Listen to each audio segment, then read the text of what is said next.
there are different ways of being human being here. And for modern world, that's kind of a new concept. We have to move into radical self-love and radical self-trust because we have that knowledge in our biology, and we have that knowledge in our spirit, and we have that knowledge in our connection to all the life that came before that has the wisdom to draw in what we are so deeply searching for at this time. All possibilities are still humming in the air. Welcome to the podcast.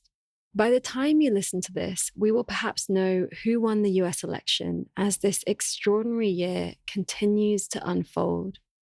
It's such a joy to share this space with you on this show, and most importantly, through the community that we have co-created. We are still wanting to hear from you through our questionnaire on how we can go about creating a global digital space for you online, as this is something we will invest time and money into. We want to know that you really want it and how it could best serve you, as there are many options. Please spend 5 minutes to share your thoughts. You can find this on our website, www.thefutureisbeautiful.co. If you click on community and support, and you will find this link there at the top. And for those of you that identify as being a woman, I am hosting an online summit over the Diwali weekend, which is next weekend. It's our Festival of Lights and a perfect time to shine. It's called Style and Presence, a Reclamation of Worth. It is offered in the gift, meaning it's free, and will take place over 4 days, November the 12th to 15th, and has 52 potent women sharing in the sessions, including my guest today. We recorded a very powerful piece for this after we finished the conversation you are about to hear on the power of elders and radical self-love. For those that have Style and Presence, that own the collection of all of the 26 sessions, you can find this one labeled The Power of Time. Style and Presence invites us to join together for a potent celebration and exploration into our self-worth as women and how this relates to the worth of the world. And this is Women, WOMXN, so anyone that identifies as a woman. We cultivate our style and presence by deepening our true self-worth and understanding our relationship with what we're here to contribute to the worth of the world. From this place, we can open new pathways to healing, joy, and activism that mirror our own sense of love and worth with our relationship to each other and the earth. It's something that is very meaningful for me and has been in the making for a number of years. You can find the link and register over on the events page at www.amisha.co.uk or go to styleandpresence.com. If you're listening to this after this event has already taken place, do not worry. You can still be part of this community and access the recordings from the summit, where through these 26 sessions, we explored many different aspects of what it means to be a woman and this relationship with our worth. It is an incredibly powerful collection, and you can purchase this from the website styleandpresence.com. My guest this week is Woman Stands Shining, or Pat McCabe, who is of the Diné Nation and was adopted into the Lakota spiritual way of life. She lives in rural New Mexico, but travels internationally to speak, to pray, and to share her journey with others. Descended from elders taken into residential boarding schools intended to strip her people of their culture, she is continually in the process of remembering and listening for the way home, back to the true nature of being human being. Describing this process is her greatest gift to the world. A particularly strong part of this journey has been to remake her understanding of gender and the spiritual capacity they each, more than two, hold. Her guides have expressed to her You think you know what masculine is, but you don't. You think you know what feminine is, but you don't. All you know is how these energetics behave in a power over paradigm. But if you were to plug them into a different paradigm, they would behave in a completely different way. Exploring this counsel is one of the greatest adventures she knows. This podcast episode is part of a series of 8 conversations called Listening to Each Other, Listening to Earth. This series is a collaboration with St. Ethelburga's Centre for Reconciliation and Peace in London and funded by the Calliopeia Foundation. St. Ethelburga's builds community resilience for times of ecological and social emergency through practical collaborative action. They aspire to courageously face the realities of the landscape we are in, whilst also holding a vision for regeneration for a just and inclusive world, rooted in care for each other and our common home. Their work is organized around 4 principles, which are put values into action, seek opportunity in crisis, build community across differences, and protect what is sacred. Listening to each other, listening to Earth, reaches for the place where spiritual ecology and climate justice meet. It explores the integration of spirituality with grounded action through the lives and leadership of people of color. In this conversation, called Human Gifts of Kinship, we explore the themes of emergence, restoration, and co-creation as we contemplate the question, how do we create structures with life at the center of their being?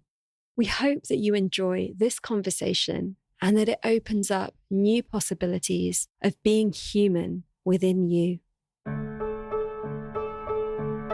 Welcome to The Future is Beautiful, with me, your host, Amisha Gadiali. On this show, we explore the weave between politics, spirituality, creativity, and sustainability. It's time for us to move beyond silos and into an integrated way of being. Every one of us has ideas and personal experiences to share that can lead us to a brighter future. This is the revolution. Despite the challenges we face as a global community or the pressures that we meet in our daily lives, when we stop and dare to dream, to ask ourselves the big questions and to share what we are already doing, we create the future that we wish to wake up for. That future is beautiful. Pat, it is an absolute delight to welcome you to The Future is Beautiful. Thank you for sharing this time with us. My honor to be here today. For my first question, as this episode is part of our collaboration on spiritual ecology, I wondered what listening to each other, listening to Earth means to you and how that's part of your way of life. When I think of listening to each other, the significance of listening to each other, I guess I might need to say that, I speak from 2 different cultures here. I speak from Diné, that's my bloodline. And then I also was adopted into the Lakota spiritual way of life about 28 years ago. That's my primary spiritual practice. And so thinking about it from Lakota perspective, as it has been shown to me, is thinking about our names. And so I have this name, Wiyakpa Najiwi. It roughly translates in English to womaning, standing, shining. Because I say, to be the female of our kind is an energy. It's an action. It's an alchemical movement through this life and through this world. In our indigenous languages, they say that it's almost all verbs, which to me is a deep reflection of the reality of our situation. It's all in motion. It's all ever unfolding. And it's also all ever interacting. Endless combinations of encounters that create all new possibilities in every single moment. So there's this symbol of the Equilateral Cross. And to me, that's such a holy symbol because it's speaking to that encounter, to things coming together and creating the new, and creating new possibilities, and creating the possibilities for other encounters, right? So to go back to the naming, in many situations that I'm in, I'm the only one who has a name like that in modern world. So I'm Wiakba Najimi, woman standing shining, and it's very unique. But imagine being in a community where every single person had a name like that. That name is given to you based upon a distinct characteristic that you have, and oftentimes a very noticeable and distinct relationship that you have with something, some other part of this sacred hoop of life, which includes the flying ones, swimming ones, creepy crawling ones, four-legged ones, plant nation, standing nation, the trees, the waters, the stones, they're alive too.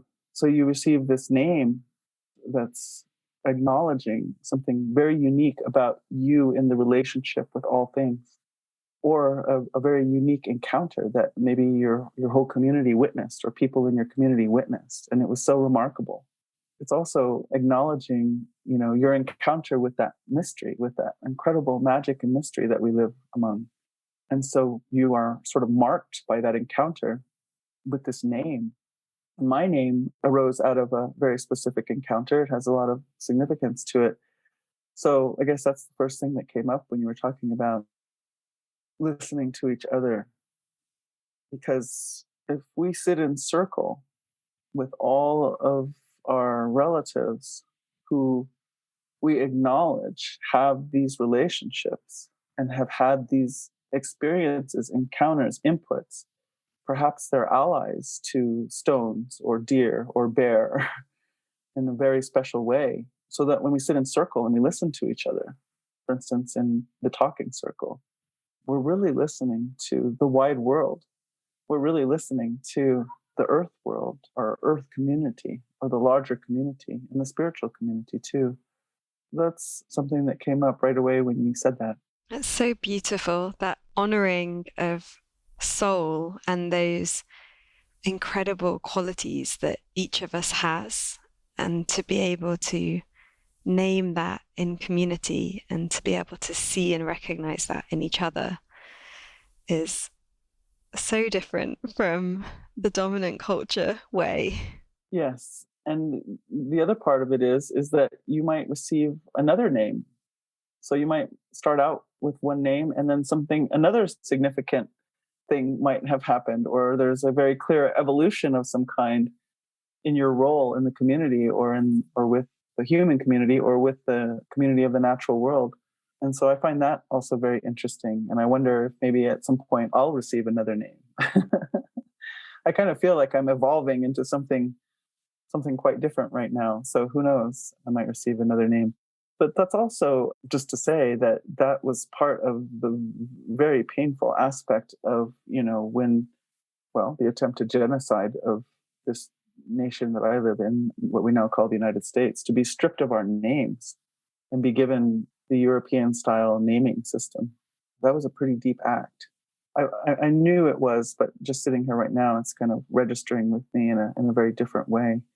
It's very powerful for me and I never, honestly, I didn't know if this would ever happen to me, to be walking through this world, being given a name in that way. I think it's what allows me to be able to be of service in the way that I have been blessed to be allowed to be of service. As you were speaking then, I was just imagining if everybody in India was called John and Bill and Sarah and Kate. Yeah, what that would be. Right? It's a really big thing to have that happen. Yeah. Yeah. Although my English name, Patricia Catherine McCabe, has huge significance for me. I was named Patricia because my due date was St. Patrick's Day, which seems like an odd thing for an Indigenous woman to be named after St. Patrick. So I kind of wandered around for many years wondering why in the world that would be. And it wasn't until much later that I came to understand why. And then I was named Catherine after my mother's elder sister. And so that also has a big part of our history, because our people were taken into a concentration camp in the mid-1800s, and a lot of my people perished in that process. And so it really called upon the deepest tenacity of our people to survive that and to move forward into the future. And so in order to be let out of this concentration camp, we had to agree to send our children to these residential boarding schools. And so that's a big part of my family history. My grandparents were sent there, and that's where they met. And then they sent their children there. That's where my parents met, at a residential boarding school. When they were there, my mother's older sister, Catherine, she was the protector of the family. She wasn't the oldest child, she was the second, but she made sure that nobody messed with her family in residential boarding school. And she made sure that she would steal an extra apple and give it to one of her siblings, just to give them encouragement. She was the protector of the family during a very, very difficult time. And so I feel really grateful to be named after her, Catherine. And then McCabe, my McCabe name is really significant for me, as I understand it. There were many different places in the road of Indigenous peoples here where we would have been renamed. To be honest, there's a few stories about how we got the name McCabe, but I'm going with this one. This one really gets my heart. And my cousins on one part of the family like, no, that's it. That's how it happened. So I'm like, all right. And so what they told me was, when they were rounding up our people to bring them to this concentration camp, one of our relatives, I don't know if he was captured or whether he turned himself in or what happened, but he was being marched by U.S. military to one of the agencies. He happened to befriend this Irish soldier, and this soldier had fled Ireland, probably from the famine and the mistreatments going on there, and come to the United States. And what happens when he arrives here is he gets conscripted into the U.S. military immediately, and his first job is to start rounding up Indigenous peoples here. I always think about him, and I think, oh my gosh, out of the frying pan into the fire, right? He befriended my relative, and when they arrive at the agency, they say to my relative, well, we don't understand your name and it doesn't really work for us, doesn't fit on our forms or anything. And so we're just going to give you a name. And so this Irish soldier says, well, look, if he can't keep his own name, let me give him my name. He gave him the name McCabe. And so that's, I have so much pride in having that name too, that act of generosity in such a difficult circumstance for both of them. And then later I did go to Ireland and was in ceremony with some ladies, and I was pondering about this name being named after St. Patrick. And they said, well, we know why you're named after St. Patrick. And I said, why? And they said, because you're his polar opposite. You're this brown woman, and you've come back to Ireland to help return the snakes back to Ireland, because that's what he's famous for, right? Is driving the snakes out of Ireland, which was code for driving out the indigenous earth-based practices. So it all came around. And so I actually have come to really love my English name for all the history and all the resilience and all the beauty that has come about. It's all been destined. It was a destiny name too. That's beautiful. I find that everyone's names are fascinating. And when you ask people, what does it mean? And why were you named that? It always opens up such beautiful connection. Well, and I want to say a couple words about listening to the earth. So listening to each other, listening to the earth. In modern world paradigm, it feels like we hold ourselves so separate from everything. We see our science, so when I say we and our, I'm kind of schizophrenic. I go back and forth between modern world paradigm and we indigenous people. So try to clarify, but we in modern world paradigm, we see ourselves as like this evolution of the pinnacle species.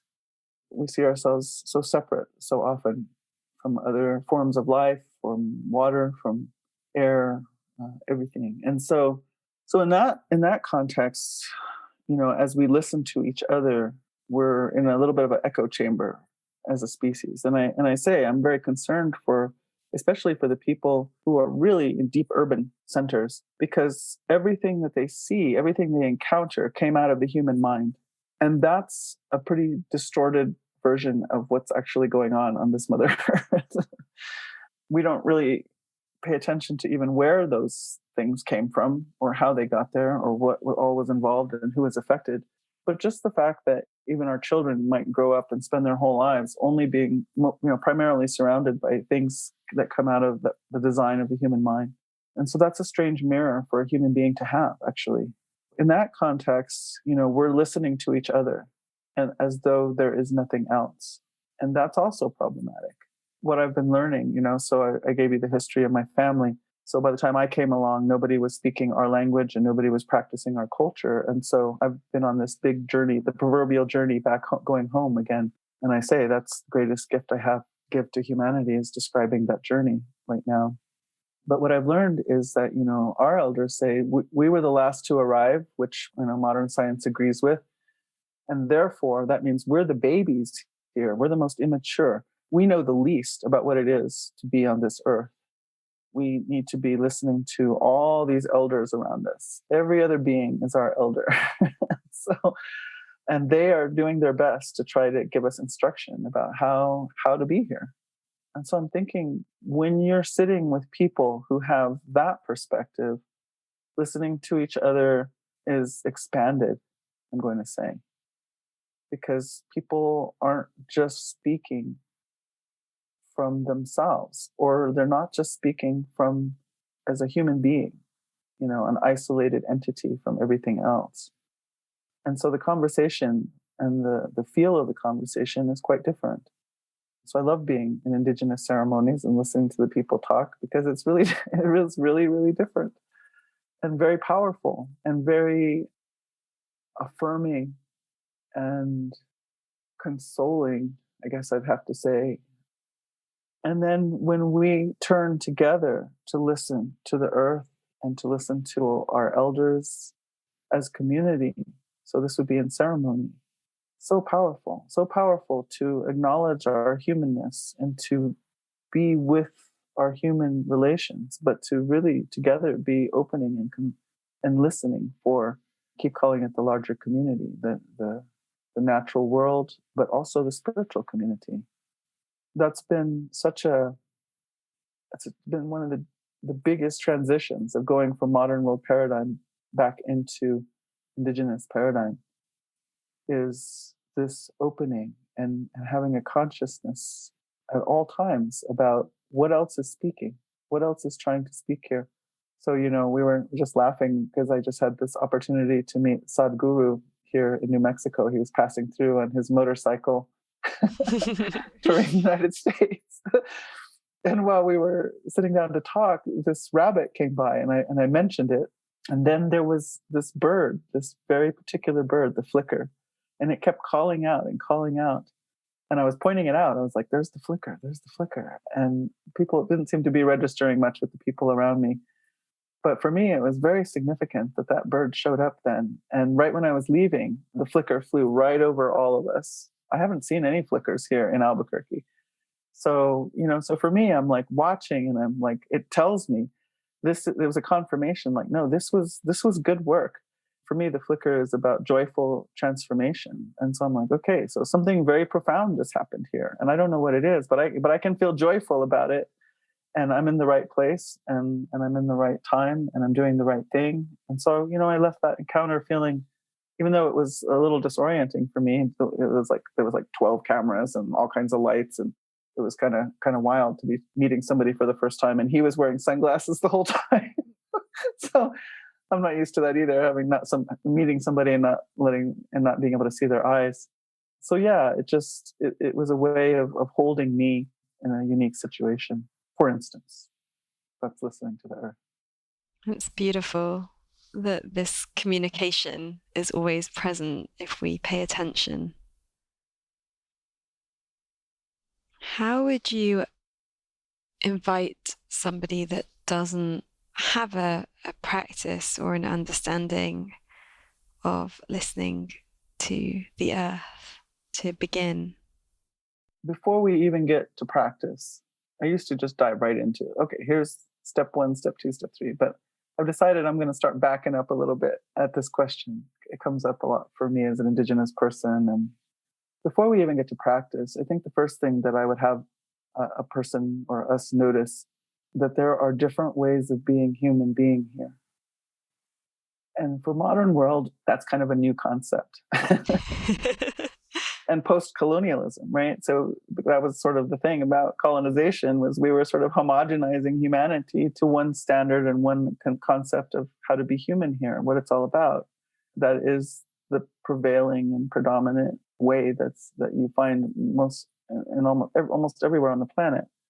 That's the first place to start, I think, is to recognize, you know what? There's actually more than one way to be here. So what I say is there's different paradigms here operating in the same place, under the same circumstances, under the same sky, with the same water. And yet humans are going about it in radically different ways. And modern world paradigm would have us believe that eventually we're all going to end up there if we can even acknowledge that we're not already all, in modern world paradigm. And I can vouch for the fact that that's not true. Indigenous peoples worldwide. So when we say indigenous peoples, what do we mean? We mean people of place. People of place. They're so deeply of place. And I say this, if sustainability is the highest and most sought after technology on the planet, who should we be talking to? We should be talking to these peoples who've lived in one place over an extended period of time, 1,000 years, 5,000 years, 10,000 years, 20,000 years. And relative health, harmony, and happiness. We call these people indigenous because they're that deeply in relationship with place. So modern world is scrambling to figure out how to get there, right? How do we do this? But let's recognize that there are people who have already been living that. It's kind of a strange thing, but I was asked to give this prayer at a celebration of the U.S. Constitution recently, and it really struck me, and I really wanted to say that what I would like us to really recognize is that, for instance, this continent that I'm on over here that we call the Americas, this wasn't a blank page waiting for someone to make a mark on it when the Europeans arrived. And that's really deep in our psyche. I mean, like worldwide, that's how it is presented, and it really lingers with us. Even with me, I have to keep throwing that off, right? And so I've been saying, let's imagine that there were vast civilizations going on here, that there were millions of people here. And the thing about these civilizations here was that they were only ever increasing abundance and biodiversity. There's now scientific proof of places where we can see what happened, what the land was like, and what kind of biodiversity was there before humans arrived, and then after they arrived. And after they arrived, it just explodes with life. So that's something really important for us to know, especially at this time, is that humanity has the ability to cause life to thrive, to explode with life and biodiversity. And that's what was going on this continent. It was only increasing in abundance. It was never depleting. It was only creating more and more biodiversity. That's such a beautiful perspective to recognize that humans can be gifts. and that we don't have to deplete and destruct and take away from, but that we can actually be co-creators of more abundance with Earth. Yes. We have low self-esteem as a species right now. Not everyone. Not everyone. But yeah, so imagine that. Imagine that's what was going on here. And not only that, we have this evidence of these roads that were traveling from Alaska to Antarctica. In my social studies textbooks, they were called trade routes. But when I was in ceremony, I was told by a spirit entity, these are not trade routes. That's colonialism speak. These were kinship routes. And the peoples would travel these roads, and they shared knowledge, and they shared seeds, and they shared feathers, but they were sharing knowledge, and they were bringing what their people held in support of other peoples all along the way. And so there was this amazing cultural cross-pollination taking place all the way through this continent. So this whole continent was a single living organism that was teeming with life. And that's why there were all these, quote, resources here. From that perspective, it was like, holy smokes, look at this. There's just so much stuff here that we could do stuff with, but let's back off of that perspective for a moment and just say, wow, why was there such abundance here? Because there was this way of being human going on here that is different than that modern world paradigm, that way of looking at Earth as resource, and that way of looking at humanity as somehow being the pinnacle of all. So I am really thinking about our possibilities. So there's a lot of sorrow in that, because obviously that was a cataclysmic meeting. I often don't dwell on that. We have to notice that on our way by, certainly.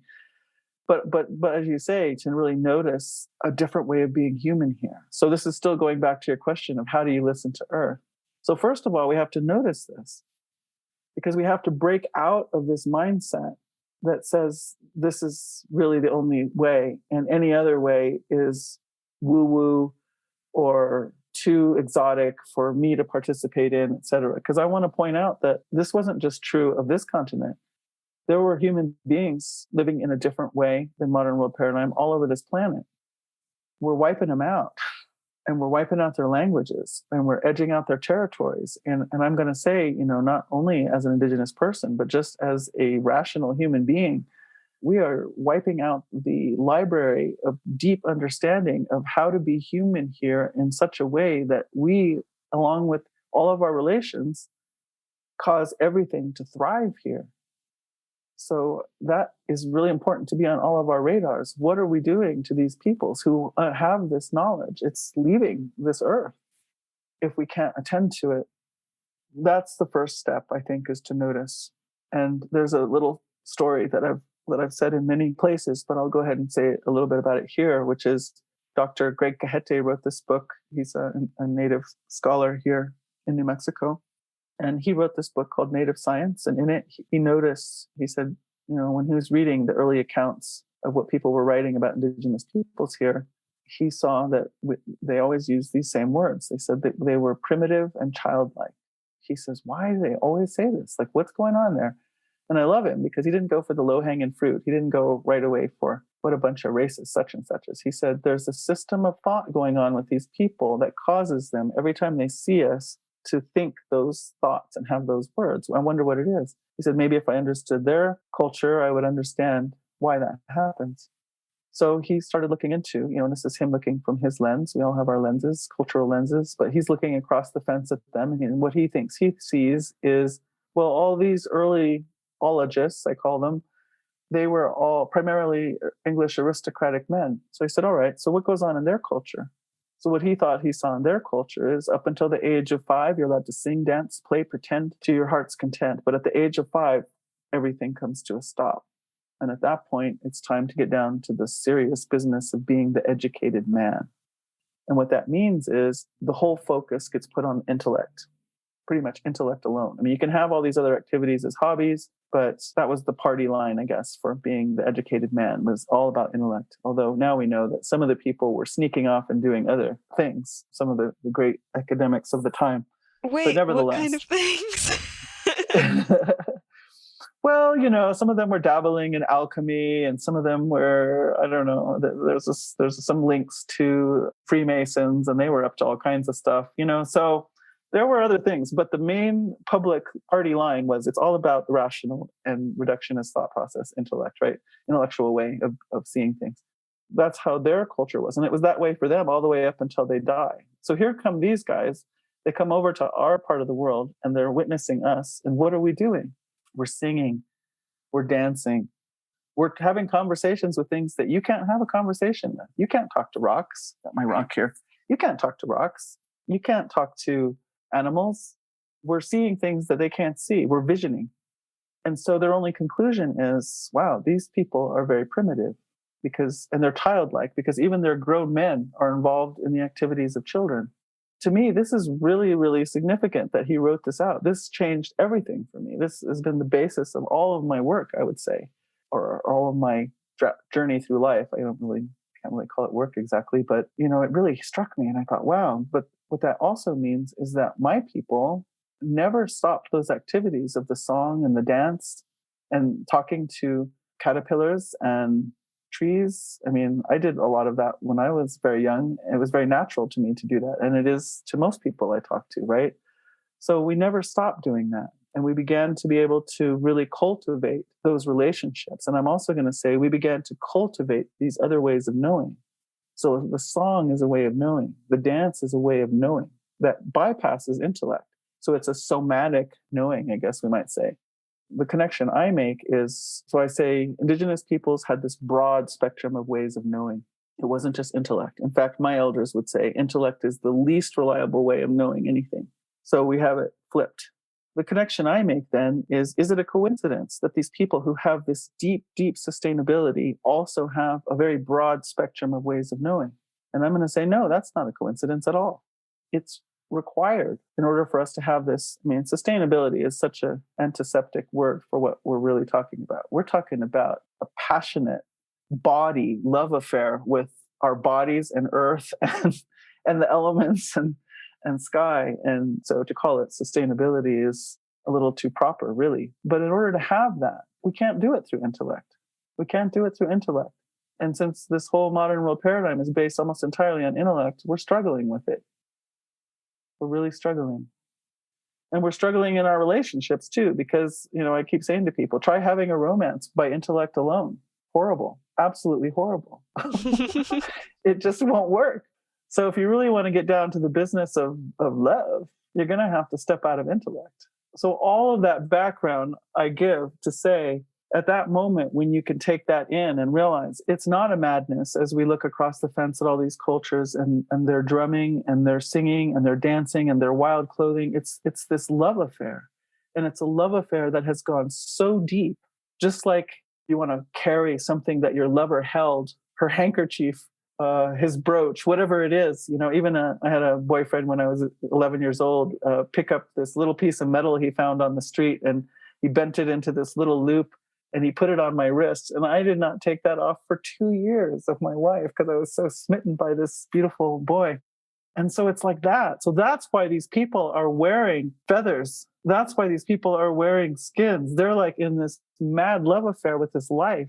And they have this expanded ability to perceive. And so they can hear things speak that we in modern world have been talked out of because we were told it's impossible. And we're told that so many times that we feel foolish to approach this earth with an expectation. It's going to make me cry. With an expectation that she will talk back to us and that she will respond. I mean, that's heartbreaking to me that we've been so talked out of it, that we feel foolish to try to have a relationship with this Mother Earth and all of our relations here. It's been like the biggest deception of all time that has been laid over us. And I guess I say that because I know what it was like to move from that place of deep intellect and on my own journey to have this mysterious, amazing, magical Mother Earth open herself to me and talk to me. It's not only for people who look like me, and it's not a madness, and it's not woo-woo. It's who we are. It's absolutely who we are. As somebody that has had to walk that journey of dealing with the judgment from choosing to embrace that love, I find that imagery of like why you would smell or wear like a boyfriend's t-shirt, I find that very powerful in that recognition of how much you can love Earth and want that closeness and that connection that is beyond like the reason that you might smell that t-shirt is because the smell takes you beyond like the intellect, right, into this place of connection. And when we're able to create that kind of relationship with a rock, a tree, a feather, it allows us to move like beyond those concepts into a whole different aspect of ourselves. So such a powerful illustration. Thank you. Well, I've never said that before, so something is stirring here. Yeah, and it's kind of, and it's interesting as well, isn't it? Because you wouldn't want to be caught smelling that t-shirt. either. And yet it's the most human thing. It's a scene that you see in movies of somebody going to someone else's closet and smelling things. I know that after my dad died and I started to go through his closets, I smelt everything. Or like, I picked up his watch and I could still feel him, or his glasses, and I could feel a certain aspect of his energy. Yeah, it's because we do as humans. That is how we relate, but we kind of pretend that we relate in a different way. Right? It's like this giant game of pretend. Yeah. And then we have this way of being that is lonely, and where there's this sense of a lack of belonging for many people and isolation. And so much of that is because of the way in which we've been taught to relate. Yeah, tremendous sense of lack of belonging and loneliness when we're set in the midst of a world teeming with life, teeming with potential companions and playmates and elders and teachers. It's kind of mind-boggling to me at this point. Right now, I'm in a very, well, for me, very urban place, and where my mother lives in New Mexico. But normally I live in the north, which is kind of like still the Wild West, and, which I like. I normally live in Taos, and I call it the land of misfit toys because it's all the wild, wild people who I don't know if I could live anywhere and really fit in. But Taos is deep enough and wild enough and feral enough and beautiful enough and creative enough to hold this emerging being that I am. And so many more are like that over there. But, when I leave here, this urban place, and I go back home, and especially, now during this pandemic and, so I'm isolating, but to just go and walk, and I get to walk along the river and let my hands run along those willows like I've done for the last 30 years. And to feel my willow sisters, and to sing a song by the river and watch the fish jump, to see the swallows respond to me laughing. I'm like laughing by myself by the water. So I don't know who's watching. Maybe somebody's watching. I'm totally convinced I've gone mad. But when I'm in that gleeful way on the river, which is almost always, the swallows come. And the swallows are the most playful creatures ever. And they really respond. So if I'm raising my hands up to them and calling out to them and laughing, they start gathering, and then more and more come, and then more and more come. And then they start like dive bombing me, and they whoop around. And I have been on the bank of the river and played with the swallows for a solid hour. It's so clear that they're resonating with me. This last time I was home in Taos, I went on a drive, and 12 hawks crossed my path. And it culminated with a drive by this lake. And I got out to greet the lake and to take a picture. These 2 hawks went overhead, and I threw my hands up in the air and was greeting them. And my whole heart was leaping out. I wasn't really saying much because there was these other people around, but this hawk just came down so close, and I got to lock eyes with these beautiful dark eyes. I'll never forget it. And then they just circled and circled and circled above me. 2 more came, and there were 4 hawks circling above me. Martin Prechtel, an amazing master teacher of many things, but definitely about being of earth. He tells this story about his teacher telling him, as they're going through this process, pretty soon when he starts walking through nature, everything won't flee. So when we're like crashing through nature, and it's really mostly our strange mind, everything flees. And so he finally gets to this point. I wish I could remember which book it was. He writes about this. But there's a bear on the bank of the river, and he walks through the bushes, and all of a sudden he's on the bank, and there's this bear. And the bear turns around and looks at him, and then just turns right back around. He's not concerned. He's like, oh, okay, it's you.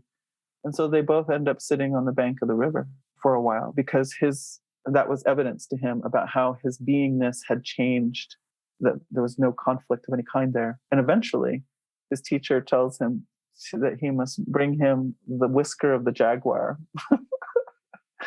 So that's definitely next level. I haven't gotten there yet. No jaguar is going to allow that from me, I don't think, at this point. But it's speaking to another level of encounter and way of being, a depth of being with some of our elder friends that way.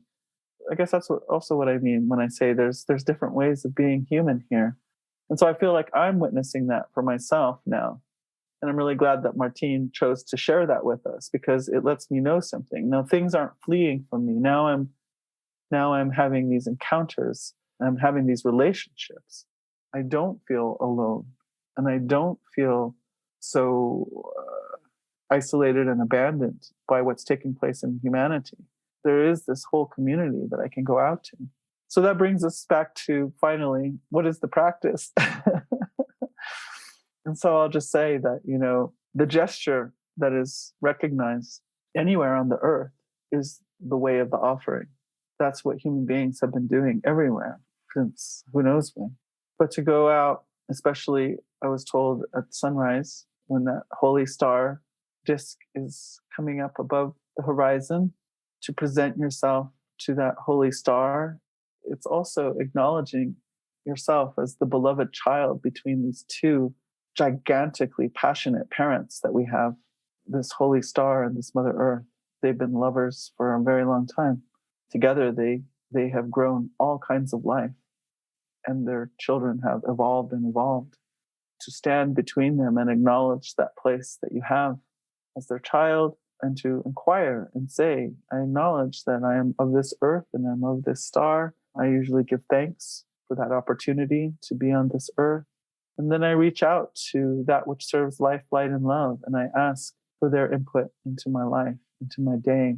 And I ask, show me how to participate fully in the very highest possibility for life and light and love. And so that offering is different in different places. But for me, from Lakota way, it's tobacco. And in Diné way, it's cornmeal. To start in the east and then go to the south and then go to the west, each direction offering into the north and then above and then below and then at the center and then the center of my being. Make that offering and ask for guidance and direction, help and help. Or if there's specifics going on in your world that you need help with or that your loved ones need help with, reach out and ask for that. But always asking for that help from that which serves life, light, and love. It's important to specify who you're calling on, and that's a practice. So you might not see or hear anything right away, but if you were to do that every day for at least 30 days, I think you'll notice your world changing. If you really can't see it and hear it, I can ask. It's okay to ask. It's okay to be specific, and please speak to me in a way that my conscious mind can understand. I'm trying to break out of my intellectual world, and it's holding me in. It's telling me, no, no, no. But I'm curious and I do want to know, So I just try to get as real with them as I can get with whatever's going on. And that's how human beings have done it for a long, long time. Hello. We're taking a short pause from the conversation. On behalf of our team and our community, thank you for being here and co-creating The Future is Beautiful. Much dedication, love, and time goes into the production of this show. We believe in being advertising free in a world that's always trying to sell us stuff we don't need. And so we make this show with you and for you, thanks to your support. There are 3 ways you can be more involved, so we can share the vision, wisdom, and creativity here as we explore what it means to be a human in this time. You can support the podcast by sharing it with your friends, posting episodes on social media, and doing iTunes reviews. You can support as a patron by making a monthly or one-off donation of your choice. And with this, you join the Global Patrons group and monthly video calls where we share connection and insight.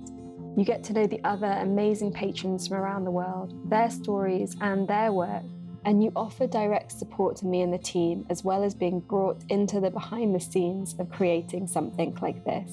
It sounds like a lot, but it's as much or as little as you want to get involved in. You can become a member of Presence, our membership collective of care and practice, where we explore how to embody the themes of the podcast with workshops, calls, special events, tree whispers, and powerful tools, practices, and rituals that you can bring into your life. This is open to absolutely everybody as we create an inclusive and diverse space that celebrates well-being as a human right, where we explore together what it means to be creative, courageous, and connected to ourselves, each other, and the earth. This is about embodying sacred activism. We love meeting patrons and Presence members, and how being part in this way weaves our lives together, as well as making this show possible. If anything from this conversation has moved or inspired you, please get more involved All information can be found at www.thefutureisbeautiful.co/community. This show really can't go on without your patronage and presence membership, so please do make it happen. And now, back to the conversation. How is it for you in this scenario where you're not in the wilds of the North and you are in this more urban space during this time? How are you resourcing yourself within that? Well, I wasn't very well for a period there, and I was really, well, I guess I'll say that during this time, I've been called to do some of the deepest personal trauma work ever to date, and I've done a lot. Well, I don't think you can be a human being and attend to your business and not have done some by now, but certainly as an Indigenous person, I'm like, man, it's like layers and layers and layers, and but yeah, I've done some of the deepest trauma work of my life during this time. It was okay. I got really sick too. I don't think I had COVID, but I'm not sure. I tested negative, but the testing seems to be a little questionable. I was fine being quarantined at the beginning because I couldn't do much else. I was just really knocked out. And I went into the underworld for quite a while, and it was very deep and it was very disorienting. And everything that I had ever held on to, even my ceremony, even my offerings in the morning, I just couldn't find it. I could not find the willingness. And so I really felt like I entered this place of the void. I really hadn't experienced that for a long time, like 2.5 decades or more. I hadn't really just been blank like that. And I hadn't really come to a time when I couldn't reach for my ceremony, but I just really couldn't. And so I started panicking. Always the first step, right? Let's panic first. But then, I have enough experience where I'm like, one thing that Spirit and my spirit helpers have insisted with me is every time you call, we will come. We don't care what state you're in. Even if you were falling down drunk and call it out for us, we got no judgment that way. We would come. So just know we're going to come. I started being able to finally make a very feeble, kind of half-hearted call out to them and just say, man, I don't know what's going on, but I can't find you. I can't feel you. I forgot what to do, but I'm reaching out and I need your help. But that wasn't going outside and making offerings or anything, just sitting or laying or whatever, even watching TV. And what I started to remember was that I'm held. And even if I couldn't feel it, I had to know intellectually that they have been so clear with me that was true. So in an intellectual way, more than a feeling way, more than a heart way, I knew that I was being held. I said, this is for a purpose. That's another teaching that I have, is always feel like you're in the right place at the right time, doing the right thing. So I'm like, there's something right about this. And maybe I have to let go of ceremony. Maybe I have to let go of everything familiar to me because something else is going to come and something new is going to come. And just know that. So that was a pretty tough time during this COVID business. I had cousins who passed away. My cousin's husband and her youngest son passed away with COVID. On Diné Nation, as maybe some of you saw here in the United States, we had one of the biggest outbreaks in the country for a while. We were leading the nation. So it was pretty tough. I was taking care of my 96-year-old mama. So I guess I just had to rely on some kind of faith and remember that I'm never abandoned and that I'm not doing it wrong and that something new is happening. I call it's the time of the resetting of the bones. It's the time of growing lungs in the ocean. It can be difficult. Trying to say every day, this is happening for a purpose. Eventually, I came out of the underworld and things were really going pretty bad in the world and things were going pretty bad for my own people.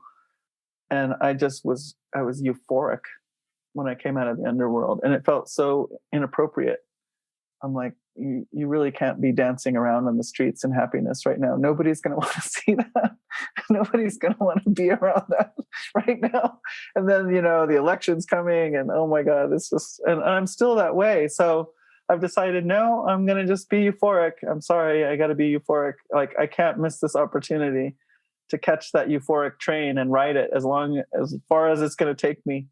One of the things that I've done is I've really been concentrating on my health. So I feel like I'm readying myself, even though I don't know what's coming and I don't know how I'll be called. I'm just trying to get myself ready. And for me, that means I started taking a whole regimen of herbs that have changed my health hugely. I'm walking. So I just feel like physically I have to get myself a little stronger. And then I had to work on the herbs are helping me because I was having some mental cloudiness. So focusing that way. And then I still have been managing to do some work. And right now my work is just off the charts, amazing, gorgeous, beautiful. So I'm surrounded by a lot of people who are not focusing on the details of current events so much as really being in this place of feeling like we are co-creators. Our willingness to be honest and open-hearted and explore with each other. Some of these are very cross-cultural, these groups that I'm a part of, and some of them we're all from the US, but we're talking about money because we feel like money is upstream of so many difficulties. It's a spell that's been cast on us so deep that, and so basically, I think, I don't know if they would say this, but I'll say that, I feel like we're spell breaking right now. We're breaking a spell that has hypnotized and transfixed humanity. So, that's pretty exciting work. And if I could sum up anything, I would just say I'm just giving myself permission to be as happy as I am, as sad as I am, as strong as I am, as weak as I am. And I'm really practicing radical self-love and radical self-trust and saying, this is happening for a reason. And I'm responding with my best because I never know how to do anything other than that. I always respond with my best. It looks pretty funny right now.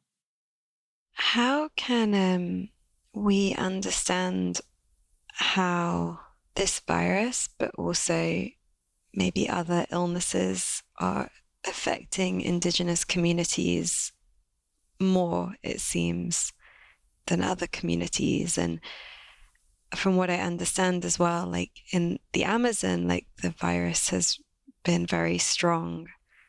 We don't live the island life, as I call it. The island life, like right here where I am at my mom's house, it's the island life. It's suburbia. So everybody has their own little house and there's one family unit in it. We don't engage a whole lot with our neighbors. My mom's lived here 40 years. I don't have any idea who the neighbors are. That's pre-pandemic, right? Like that's this lifestyle. Standard, yeah. Standard, right? That's the goal, right? Is to get enough money to where you get to isolate yourself from everybody else and not be bothered is basically the idea, I think. And so,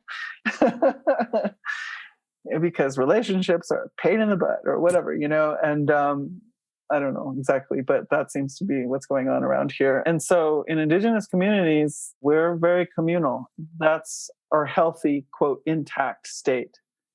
Now, as we are recovering from an unbelievable assault, and I'm talking about the attempted genocide, the reason that my grandparents sent my parents to residential boarding school was partly because, well, one, they didn't want their kids to go to hell because that had been instilled in them. But another part of it was that here our way of life was being dismantled and we were being herded into this American way of life. But right then the Great Depression hit. There we were, like we were stranded between worlds and neither world was functioning. And so my grandparents, my dad's mom had 12 kids. So she was like, what am I going to do with all these kids? How am I going to feed them and clothe them? And so they were actually quite grateful for this residential boarding school business, as difficult as it is to think about. They were grateful to have some place to send their kids. So that's an example of how we got herded into different lifestyles and different situations. So I'm going to say today, because of the poverty levels, for one, there's a lot of shared housing, multi-families living in one house. You could have a 3-bedroom house and have 12 people living there. But also it's the way that, so we are called sovereign nations, but we're not very sovereign. We don't have much sovereignty. So the United States government holds our lands in trust, and they because we would never know what to do with our own lands, right? We don't have the wherewithal to understand what to do with our own lands is the idea. So they have to hold it in trust and help us understand the right use of our lands. So what they did was they laid this grid basically on top of our lands. And so there's these little squares, they're called allotments. So in these allotments, the peoples who were already there when this grid got laid down, they were like residents of that allotment. They didn't own the land. They couldn't own the land, which actually didn't necessarily, that wasn't necessarily a violation for us because that's not how we thought about it. But there was traditional land use in these places. So the peoples who were there when the grid was made, they got to stay there and they had traditional land use, and then their descendants did. But you get to this place where, so like my grandmother has an allotment, but I've been living off reservation. So when I show up and I say, hey, I'd like to build some land on this land that was my grandmother's, I'm like, I inherited that right, but I have to have every other member who's already in that allotment agree to let me build that house. And you know what? They're not going to let me. They're not going to let me because our way of seeing the land and seeing ourselves has been deeply colonized. And it's a survival thing. Like you have to have enough space to graze your sheep and to do what you do. And so to have that little square keep getting more and more populated is problematic for being able to survive. And so now we're having these fights with each other about who gets to build and who doesn't. And so a lot of people just aren't trying to build. And so that's another reason why people are piling all into one house. So it's very much, from that United States government management of our homelands. So when you got all these people living on top of each other, it's pretty, it's hard to quarantine anybody. And so that's a part of it. I'm working with an amazing, amazing man that I met actually through Facebook, Diné Nation. I've had people want to give me donations to help out our people. And so I've been funneling them to him, and he's trying to keep like 40 families together during all this. And I'm like, so it's not the whole reservation, but at least we're getting 40 families are getting some food, they're getting some water, they're getting just the very basics of what they might need. And it's hard to get it out there. We have to avoid tribal government even because there's so much confusion and misunderstanding going on there. They're not really allies to this process right now. And I'm not really sure what's going on with that, but I trust the people who are on the ground there when they tell me that's not helping. So I'm like, well, I have, let's just be direct. We'll go through anybody. It's like, here's the food, here's the people, here you go. Let's just do it. So we've been doing that there. But he says that, the old people who are living really traditional lifestyles, like they're way out there, they're doing okay. But it's the people who are sort of in between, like the urban, modern paradigm lifestyle and partly in the old way. Those are the people who are really suffering right now in our homeland. And then we have very few medical resources. We have a few hospitals for like this vast territory. I mean, our territory is the largest of any of the tribes in the United States. So yeah, it's just a very different scenario. A lot of folks don't have running water. So that's one of our projects actually is I want to buy my friend a freaking water tanker. I'm just like, we're just going to buy him a water tanker because this guy knows how to like get it to the people. So let's just get him one.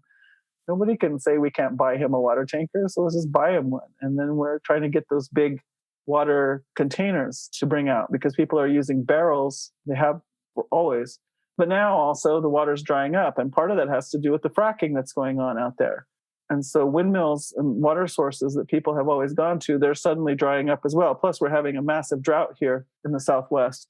And now we're having a lot of fires as well. So California is not the only ones having fires. We have a lot of fires kicking up in Colorado and here right above Taos in New Mexico. So when you don't have running water, it's very hard to wash your hands and keep things sanitary that way. So that's our situation. I would imagine in the rainforest, there's other stories about why that's difficult, but that's what I know at this point about what's happening for us. From where I sit, having access to a global community, I'm trying to be a liaison between those people who see us and would help us and those people who are trying to live this out. I'll just say one more thing, which is that a big part of the tragedy, of course, is that we're losing elders through this. And that means we're losing knowledge and we're losing language and we're losing teaching and we're losing ceremony. And that's something that is not only devastating for my people specifically, but it's devastating for humanity. And it's actually devastating for the earth because it's probably a little hard even for me to conceive of. But that's what Indigenous peoples are doing in place, is they are creating we could say a harmony between humanity and earth such that the earth can thrive.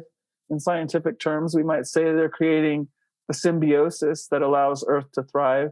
But it's not only in the physical, it's also in the spiritual. That's how a lot of this relationship can really move things in a deep way. And so when we lose our ceremonies and we lose our deep knowledge language speakers, because our languages are operating on so many levels, and those old people know the language and the depth of the meaning so deep. Whereas, like myself, if I were to go really start learning our language again right now, I would almost more be translating English into our language versus really coming from the earth and our culture and the depth of that, speaking the language. It's hard to get that. So when we lose our elders, it's tragic. And that's happening for Indigenous peoples worldwide because of this virus. Thank you. That's really clear and really offers a perspective for all of our friends listening to kind of understand what's happening. And I appreciate you sharing that. And I also want to recognize that you said just before that you're spending a lot of time talking and co-creating with people that are seeing beyond like this part of the scenario. So I just want to acknowledge that I brought us back into the space of the virus as we begin to close this conversation to talk about the co-creation that's possible from here. Well, I never thought that I would be called upon to work in anything to do with finance. I have avoided that subject. I don't want to know how it works. I feel like it protects me to not know how it works, because that system of thought is obviously so controlling and pervasive of humanity, of earth, of all of our plant relations, water, everything. That way of thinking is holding it and dominating it so deeply that I really always felt like if I really understood it, that I might end up being sucked into those beliefs, even if I didn't want to be, even if I know better. So the way my finance works, for instance, is to listen. Here I am listening. That is a very important question. I'm listening for spirit, and spirit is telling me. Spirit never tells me what to do. Spirit always proposes. Spirit says, well, Pat, there's a huge opportunity for healing here if such and such were to happen. Just sort of like dropping these polite hints, right? And knowing that I'm just like all about it, right? And so I'm like, what can we do? What should we do? And then spirit comes up with some kind of outlandish plan that I would never have dreamt of, mostly because I wouldn't begin to think that it was possible. And it usually involves some money that I couldn't imagine. So that's always my first question to spirit. Must be very humorous. I'm always like, all right, great. Yeah, I see it. And where's the money going to come from? And Spirit's response to me has been several times now, look, don't worry about that. You just do the parts you can see to do. So it's one of those things where if I start stepping, then the path appears. Now, this isn't me. I've had it with good ideas. I've had it with brilliant ideas at this point. I'm like, we don't know what the heck we're doing. No brilliant ideas for me. I want to be led, and I want to be led by deep knowledge. I want to be led by something that has a vision way beyond our capacities, an earth vision, a solar system vision, a cosmovision. So I'm listening for that input. And so when spirit says this could work, then I'm finally learning how to say, okay, I have no idea how this is going to work, but I'm in. And then I start, and then it starts to appear, and then the money comes. I just have to remember to speak it in different places. And every time the money is just like zoom right there. So that's how I like my finances to work. But all of a sudden I'm being called to this whole structure of finance. And I've had the great joy and pleasure, maybe some of you know, Orland Bishop. He's been on this topic for a long time. And so one of the things he says is that something to the effect of money is the oldest and largest unconscious agreement that humanity has. Therefore, it has the power to completely destroy us, but it's also a place of leverage if we were to turn that agreement into something else. One, make it conscious, perhaps, and then change it into something else. I mean, we made it up. There wasn't money here before we decided to make it. So it's our creation, and we can make it whatever we want to make it, ultimately. Just like the spirits say to me about paradigm. They say to me, you can have it any way you want it. You do realize that, right? Like, this is a place where you get to create, and your free will has everything to do with what gets created here. So you can have it any way you want it here. And right now you're saying you want it like this. But remember, you can have it any way you want it. This is a very malleable situation we're in. It's presented to us as though it's not. And that's only become deeper and deeper, generation after generation. That's the way it is, father says to son. That's the way it is, mother says to daughter. So you better get with the program and get prepared. And, but that's a lot of fear. But actually, this construct is completely malleable, or it's a free will construct. And so we could make it whatever we want it to be by common agreement. As we're exploring this money business, money, economy, finance, currency, what I'm seeing is, I wish I could remember his name. I'm not going to remember it, but we're working with a lot of wealth holders. Some of the very old wealth holding families, the younger generations, are a part of this process. So for me, I feel like on an energetic level, just by talking this through with each other is already changing the landscape. So that's one thing that modern world paradigm doesn't put much stock in. If there's a nail that needs to be hammered, we want to be the one holding the hammer and pounding that nail in. But there is a way to begin that process, or maybe you don't even need the nail and the hammer. It's about working with things on an energetic level. So if our thoughts are creating reality as we come together. So these Zoom calls are actually doing something for me. In fact, I really appreciated you starting our call with a dedication, with an intention. And that's the way to do these Zoom calls. In fact, I can't do a Zoom call. I could never do all these Zoom calls if I didn't insist on doing it that way. So if the people who are hosting me aren't going to do it, I'm going to do it. I'm going to say, let what we're doing here be creating in our reality, changing our reality. So as you and I are talking, things are changing. Yeah. I know it. Yeah. I felt it in myself. Yeah, let's do it. Let's do it with these Zoom calls. So as we're talking about this financial structure, as we're beginning to say, why does dividend only have to be money for investment? Investment of what? Investment of love and care. Investment of hope for the future and future generations. Investment of acknowledgement of knowledge keepers like indigenous peoples on the earth. We think it's money, but it can be all these other things. So why does dividend only have to be money?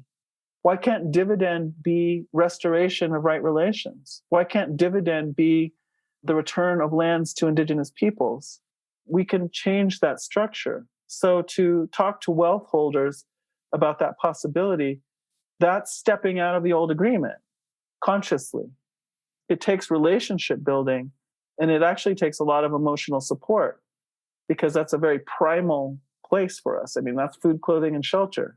And it's just as hard for the wealthy as it is for the non-wealthy, we'll say, in terms of money.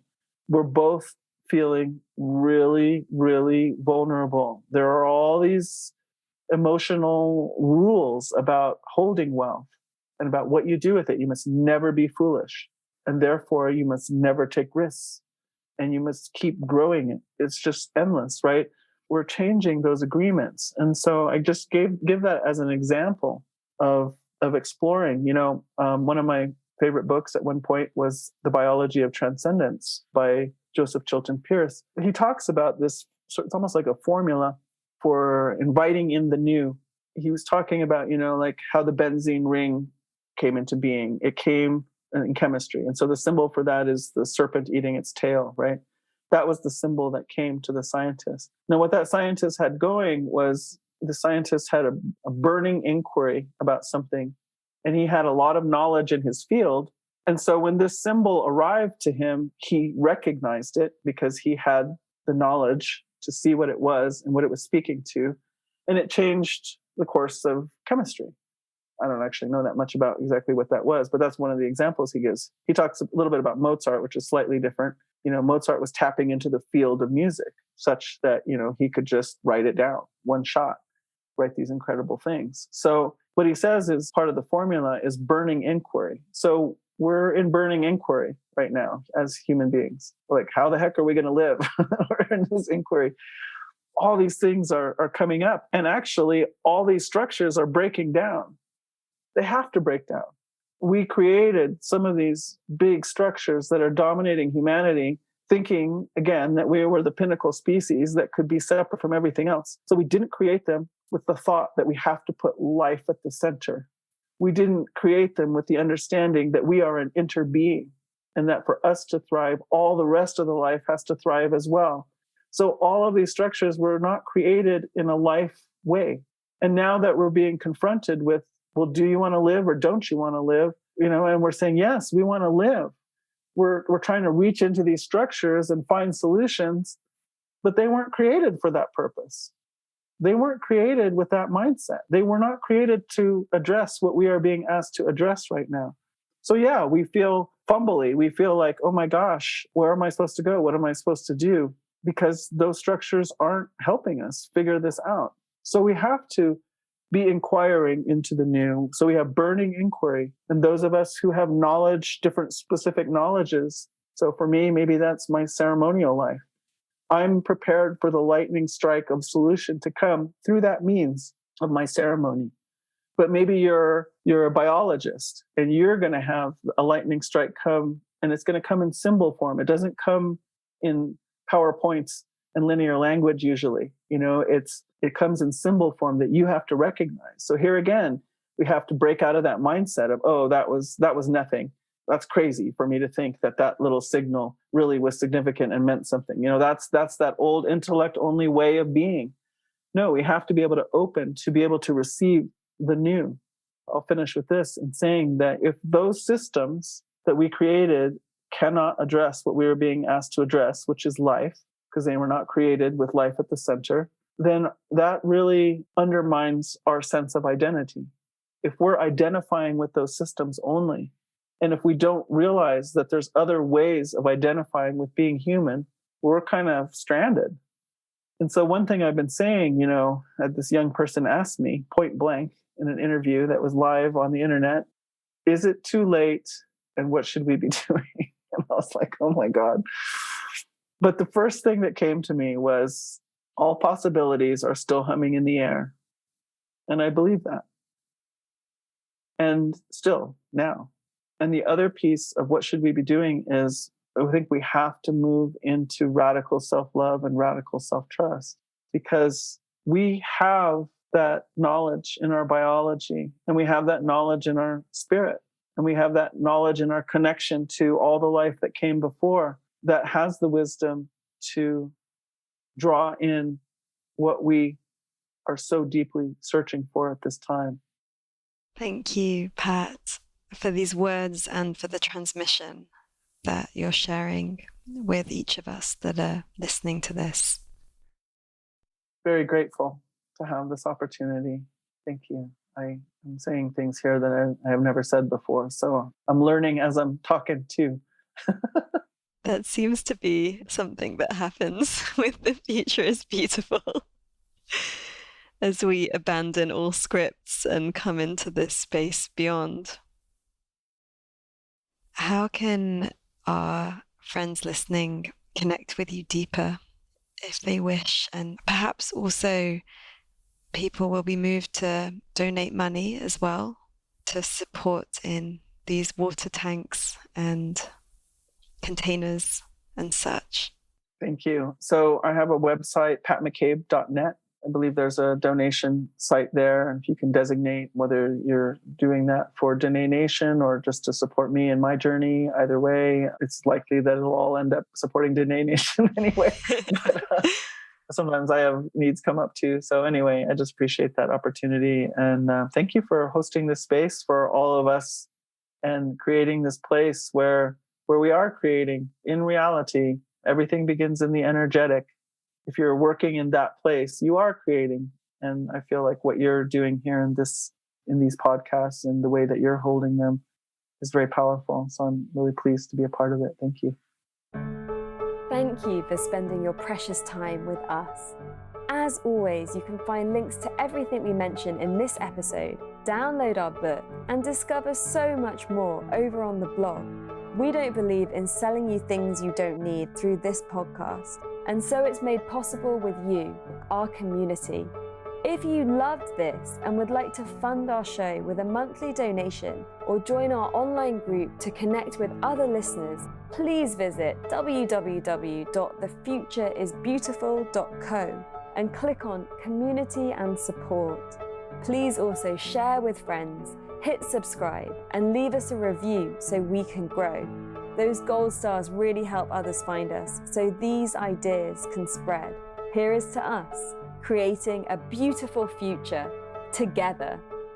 The Future is Beautiful is made by an all-female team working voluntarily or on reduced rates until our listener support grows. If you have been moved by anything you heard here, please donate the equivalent of buying us a drink. All donations make a huge difference to us and will allow us to keep doing this and remain advertising free. Until next time, I leave you with this question. How will you create beauty in the world?